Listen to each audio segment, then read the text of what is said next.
হে আল্লাহ, কমেন্টে যারা নবী লিখবে তাদের জীবনে একবার হলেও স্বপ্নে আমার নবীকে দেখার নসিব দান কর। গাধাকে যখন সৃষ্টি করা হয়েছিল তখন গাধাকে বলা হলো তুমি দুনিয়াতে প্রচুর পরিশ্রম করবে, তোমার মাথায় কোনো বুদ্ধি থাকবে না, তুমি খেতে পারবে শুধুই ঘাস, এবং তোমার আয়ু দেওয়া হলো 50 বছর। এইটা শুনে গাধা বলল, হে প্রভু, আমি এত বছর বাঁচতে চাই না, আমাকে বরঞ্চ 20 বছর আয়ু দিন আর 30 বছর আয়ু ফিরিয়ে নিন। গাধার এই প্রস্তাব মঞ্জুর করা হলো।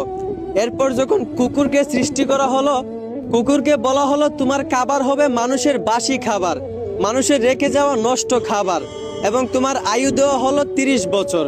কুকুর এইটা শুনে বলল, হে প্রভু, আমি এত বছর বাঁচতে চাই না, আমাকে বরঞ্চ 15 বছর আয়ু দিন এবং 15 বছর আয়ু ফিরিয়ে নিন। সৃষ্টিকর্তা তার এই প্রস্তাব মঞ্জুর করলেন।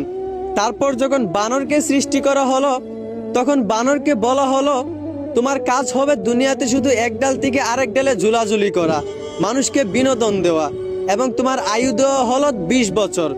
বানর তখন প্রভুকে বলল, হে প্রভু, আমি এত বছর বাঁচতে চাই না, আমাকে বরঞ্চ 10 বছর আয়ু দিন আর 10 বছর আয়ু ফিরিয়ে নিন। সৃষ্টিকর্তা বানরের এই প্রস্তাব মঞ্জুর করলেন।